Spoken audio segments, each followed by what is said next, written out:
प्रणम्य शिरसा देवं गौरीपुत्रं विनायकं भक्तावासं स्मरे नित्यं मायुक्कामार्थसिद्धये।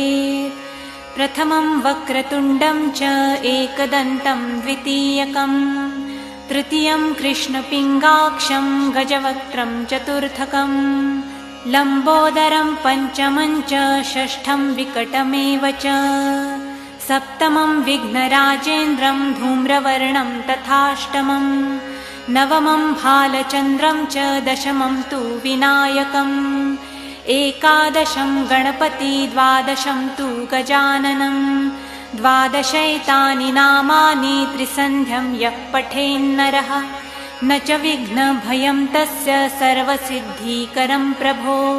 विद्यार्थी लभते विद्यां धनार्थी लभते धनं पुत्रार्थी लभते पुत्रान् मोक्षार्थी लभते गतिम् जपेद् गणपति स्तोत्रं षड्भिर्मासं फलं लभेत् संवत्सरेण सिद्धिं च लभते नात्र संशयः।